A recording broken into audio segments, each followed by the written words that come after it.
The buzzword on the streets for everybody who is trying to find a job in these harsh economic times with the COVID-19, with the economic downtimes happening right now, is entrepreneurship. I'm sure so many of you have heard of that word, or know somebody who's trying to start a business, or yourself, you might have wanted to start a business, because things might be getting a little bit tougher out here. And from what it looks like in Kenya, it seems to be the government-approved template for all officials speaking about the unemployment rates in the country. The biggest suggestion, the most common suggestion is, how about you become an entrepreneur, entrepreneurship, start your own business, blah, blah, blah, blah, blah. This is really funny because we live in a country that is majority youth, but the old people have all the jobs. And this suggestion comes when the young people are complaining about either the lack of jobs in the market or the insane entry requirements to be able to get an actual job. For example, in most companies, they expect you to work for nothing or almost nothing and still somehow manage to find money to transport yourself to the office, just to go and sit there and do the most inane and mundane tasks like photocopying the whole day or fetching coffee for the senior people. And they also expect you to be able to feed yourself and find the motivation to come to work every day by 8 o'clock and leave the last, okay? All in the name of gaining experience, right? They pay you with experience, they pay you with exposure, they pay you with so many things, anything else but actual money. And then if you want to join the public sector, there are also so many hurdles you need to get through in order to even apply for the job. This is before getting the job. You need to have money somehow to print the police clearance certificate. I know there are so many other requirements. I'm sorry if I forgot, but I did go through all this. I had to print police clearance, create a KRA pin. I don't remember all the other requirements, but you know, this is speaking from personal experience.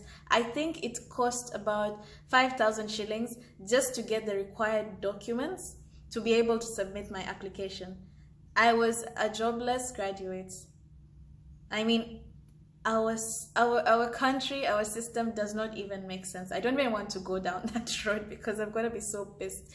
So, only to find after doing all this and sending in your application, you find out that the actual requirement was your relationship to the hiring manager, your willingness to put out, if you're a woman especially, or sometimes it happens to men as well, or your tribe, because we are governed by our tribal affiliations.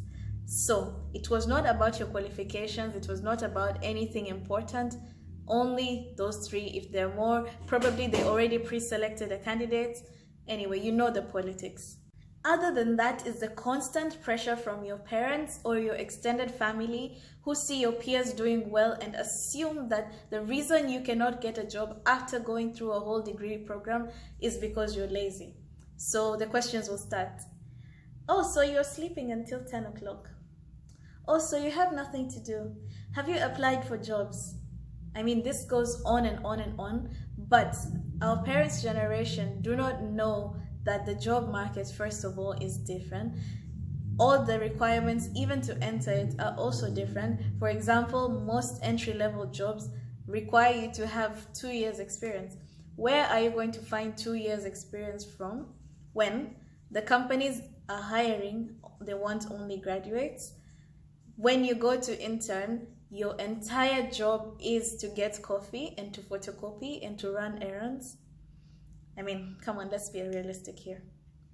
So, at one point or another, a well-intentioned but naive friend or family member might suggest to you, oh, so why don't you start a business?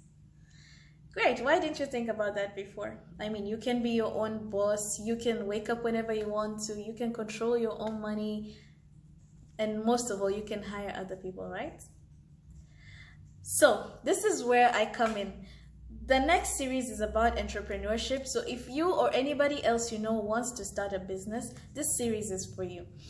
I would like to have a disclaimer. Entrepreneurship is not for everybody. It is not a one-size-fits-all solution to the unemployment and underemployment that is going on in economies not only in Kenya but around the world. Not everybody can start a business. Not everybody is supposed to start a business. Not everybody can sustain a business. If everybody does this and starts a business, nobody is going to be available to work for the people who have businesses. Does that make sense? I hope you're understanding. If you start a company, you're going to need employees, you're going to need HR, you're going to need finance, you're going to need so many people. If all these people somehow along the way gave up on trying to find employment because of the circumstances and started their own businesses, there's nobody going to be left to work and create a productive economy. But for those of you who are deciding to stick it out on the journey, I'm going to help you, take you through the most important steps in your journey towards creating your own successful business. So stick with me for this and more videos to come in the coming weeks. I hope you have already subscribed. I'm tired of singing this song. I think I'll stop saying it anyway. So take care, have a good day, and see you in the next video.